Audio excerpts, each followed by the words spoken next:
आज मुझे प्रसन्नता है कि उत्तर प्रदेश जैसे राज्य में,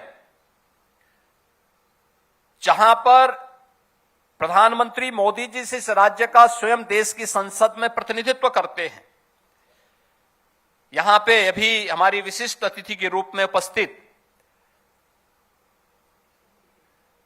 सोनल मानसिंह जी जब यहां पे अपना उद्बोधन दे रही थी, कितना सुंदर उन्होंने कहा कि हम जब नृत्य करते हैं तो नटराज के रूप में भगवान शिव हमारे सामने दिखाई देते हैं।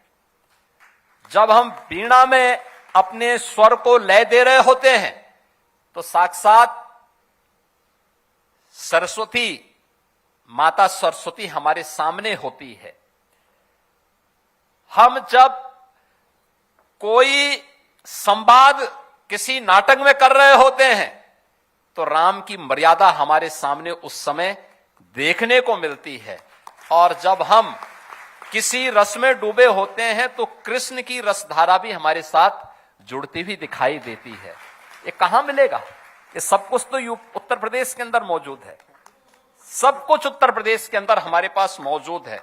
और इसलिए हमारी सरकार ने इस बात को सुनिश्चित किया है कि इस कलाकारों को सुरक्षित, सम्मानित और सशक्त वातावरण प्राप्त हो, उस प्रकार का प्लेटफॉर्म सरकार देने के लिए पूरी तरह प्रतिबद्ध है, और सरकार इसके लिए हर प्रकार का कार्य करेगी। इसके लिए कलाकारों के कल्याण के लिए, उनके स्वास्थ्य, उनके प्रशिक्षण, उनके लिए मंच, उनके लिए आजीविका, इन सब के लिए हम लोग एक व्यवस्थित नीति के तहत उसे आगे बढ़ाने का कार्य करेंगे।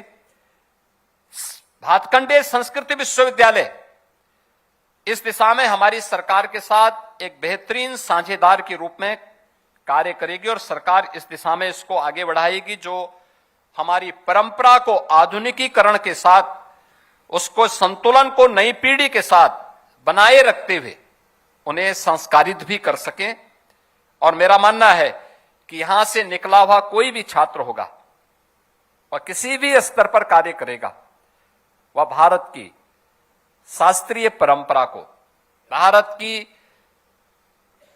वैदिक परंपरा को, भारत की सनातन परंपरा को एक वैश्विक पहचान देने का अपना कार्य करेगा।